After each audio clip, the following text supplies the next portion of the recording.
It's cooking time with Ishita চ্যানেলে আপনাদের সবাইকে স্বাগত। বিজয়া দশমীর সন্ধেয় বাড়িতে বন্ধুবান্ধব থেকে আত্মীয় পরিজনের চায়ের আড্ডা তো রয়েছে, কিন্তু তা হিসেবে কি রাখবেন তা ভেবে ভেবেই অবস্থা একেবারে নাজেহাল করে ফেলেছেন। তাহলে চিন্তা কিসের, চটজলদি বানিয়ে ফেলুন বাড়িতে থাকা অল্প কিছু উপকরণ দিয়ে রেস্টুরেন্ট স্টাইল চিকেন কবিরাজি। তাহলে দেখে নেওয়া যাক আজকের এই রেসিপিটি। চিকেন কবিরাজি বানানোর জন্য 4 পিস চিকেনের ফিলে নিয়েছি। 250 গ্রাম চিকেনের ব্রেস্ট পিস নিয়ে একটা ধারালো ছুরির সাহায্যে 4 পিস করে নিয়েছি। আপনারা চাইলে দোকান থেকেও কাটিয়ে আনতে পারেন। দেখুন, পিসগুলো এই রকম পাতলা করে কেটে নিয়েছি। আপনারাও এই রকম পাতলা করে কেটে নেবেন।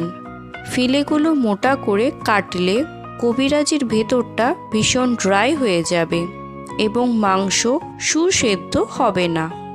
এবার ফিলেগুলোকে ম্যারিনেট করার জন্য দিলাম অর্ধেক পাতিলেবুর রস। আপনারা চাইলে ভিনিগার ব্যবহার করতে পারেন। লেবুর রস বা ভিনিগার দিয়ে চিকেন ম্যারিনেট করলে চিকেনটা নরম হয়ে যায় এবং তাড়াতাড়ি সেদ্ধ হয়। দিলাম স্বাদ মতন লবণ, হাফ চামচ গুঁড়ো আদা। আপনারা চাইলে বেটে নেওয়া আদা ব্যবহার করতে পারেন। ঝালের জন্য দিলাম শুকনো লঙ্কার গুঁড়ো। আপনারা চাইলে কাঁচা লঙ্কা বাটা ব্যবহার করতে পারেন। দিলাম গ্রেট করা 1 চামচ রসুন, গ্রেট করা 2 চামচ পেঁয়াজ। এবার হাত দিয়ে সমস্ত মশলা ভালো করে চিকেনের গায়ে মাখিয়ে নিলাম। আধ ঘন্টার জন্য চিকেন রেস্টে রেখে দিলাম। আপনাদের হাতে সময় কম থাকলে 10 থেকে 15 মিনিটের জন্য রেস্টে রাখতে পারেন। এখন কবিরাজি বানানোর জন্য এখানে আমি 3টে জিনিস নিয়েছি। একটি পাত্রে 2টো ডিম ফাটিয়ে নিয়েছি। এবার এটিতে দিলাম স্বাদ মতন লবণ এবং স্বাদ মতন গোলমরিচের গুঁড়ো। কাঁটা চামচের সাহায্যে ডিম ভালো করে ফেটিয়ে নিলাম। অপর একটি পাত্রে ব্রেড ক্রাম্ব নিয়েছি।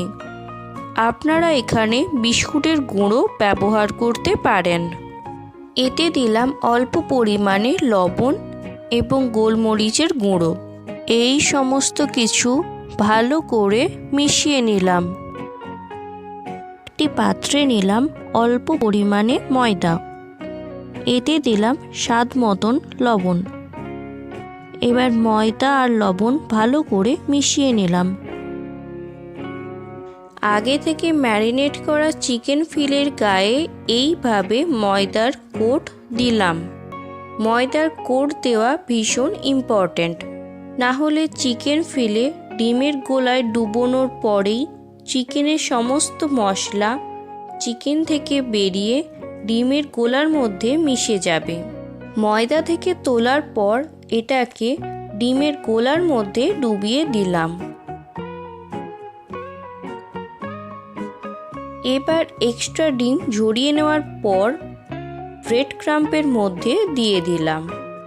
যে হাত দিয়ে চিকেন ডিমের গোলার মধ্যে ডুবিয়েছিলাম সেই হাত না দিয়ে অপর হাত দিয়ে ব্রেড ক্রাম্ব এইভাবে চেপে চেপে দিলাম, কারণ ডিমের গোলায় ডুবোনো হাত ব্যবহার করলে ব্রেড ক্রাম্ব ভিজে যেতে পারে। অপর একটি পাত্রে তুলে নিয়ে চেপে চেপে কাটলেটের শেপ দিয়ে দেব। আপনাদের বোঝার সুবিধের জন্য আরও একটি বানিয়ে দেখাচ্ছি। যদি আপনারা সংরক্ষণ করে রাখতে চান তাহলে এইভাবে ব্রেড ক্রাম্ব মাখিয়ে এয়ারটাইট কন্টেনারের মধ্যে রেখে ডিপ ফ্রিজে সংরক্ষণ করতে পারেন। বাড়িতে হঠাৎ কোনো অতিথি এলে ঝটপট চিকেন কবিরাজি বানিয়ে নিতে পারবেন। সবগুলো ফিলে ফ্রাই করার জন্য এইভাবে রেডি করে নিয়েছি। কড়াইতে রিফাইন্ড অয়েল হালকা করে গরম করে নিলাম। গ্যাসের ফ্লেম এই সময় লো রাখতে হবে। চিকেনের ফিলে নিয়ে তেলের মধ্যে দিয়ে দিলাম। গ্যাসের ফ্লেম লো না রাখলে ব্রেড ক্রাম্ব পুড়ে যাবে, ফলে কবিরাজি তেতো হয়ে যাবে। ভিডিওটি ভালো লাগলে একটি লাইক, কমেন্ট এবং অসংখ্য শেয়ার করবেন। আর যারা এখনও পর্যন্ত চ্যানেলটিকে সাবস্ক্রাইব করেননি তারা অবশ্যই চ্যানেলটিকে সাবস্ক্রাইব করে দেবেন, তাহলে সবার প্রথম ভিডিওটি দেখতে পারবেন। যেহেতু কবিরাজি বানাবো তাই এই রকম হালকা করে ভেজে তুলে নিতে হবে, না হলে চিকেন শক্ত এবং ড্রাই হয়ে যাবে। ভেজে নেওয়া কাটলেট তেল ঝরিয়ে তুলে নিলাম।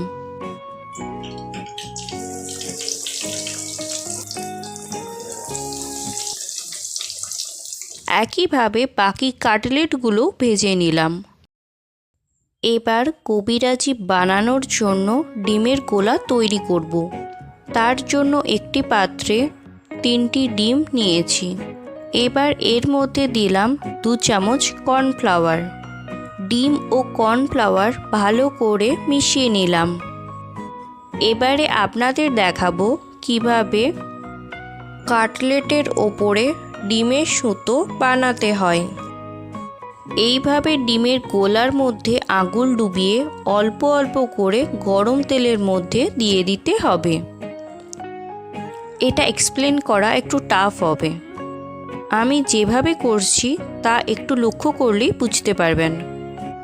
এই জন্য কবিরাজি ভাজতে গেলে বড় মুখওয়ালা পাত্র নিতে হয়, যাতে ডিমের সুতো বানাতে সুবিধে হয়। এই সময় গ্যাসের ফ্লেম মিডিয়ামে রাখতে হবে। লো রাখলে ডিমের সুতোগুলো একটার সাথে আরেকটা জড়িয়ে যাবে, আর হাই ফ্লেমে রাখলে ডিমের সুতোগুলো পুড়ে যেতে পারে। এখন আপনাদের যতটা ডিমের কভার পছন্দ সেই মতন ডিমের সুতো বানাতে হবে। এখন কাটলেটটাকে ডিমের গোলার মধ্যে ডুবিয়ে ডিমের সুতোর ওপরে এইভাবে বসিয়ে দিতে হবে। এবার 2 চামচের সাহায্যে কাটলেট ডিমের জালি দিয়ে ভালো করে কভার করে দিতে হবে। এবার এই কবিরাজিটা তেল ঝরিয়ে তুলে নিলাম। এবার আপনাদের বোঝার সুবিধের জন্য আরও একটি কবিরাজি বানিয়ে দেখাচ্ছি। দেখুন কত সহজে রেস্টুরেন্টের মতন সুন্দর জালি তৈরি হয়ে গেল। আমি একবার ট্রাই করেই কবিরাজি বানাতে পেরেছি, তাই আপনারাও বাড়িতে ট্রাই করলে সুন্দর সুন্দর কবিরাজি বানাতে পারবেন। যতটা কঠিন বলে মনে হচ্ছে এটা বানানো কিন্তু ততটাও কঠিন নয়, আপনারা এটি সহজেই বানাতে পারবেন। তাহলে দেখতেই পেলেন কত কম সময়ে রেস্তোরাঁর মতন সুন্দর সুন্দর সরু সরু ডিমের সুতোয় কভার করা মুচমুচে টেস্টি চিকেন কবিরাজি তৈরি হয়। তাহলে আজ এখানেই বিদায় নিচ্ছি। দেখা হবে অন্য একটি ভিডিওতে। ভালো থাকবেন। ভিডিওটি সম্পূর্ণ দেখার জন্য ধন্যবাদ।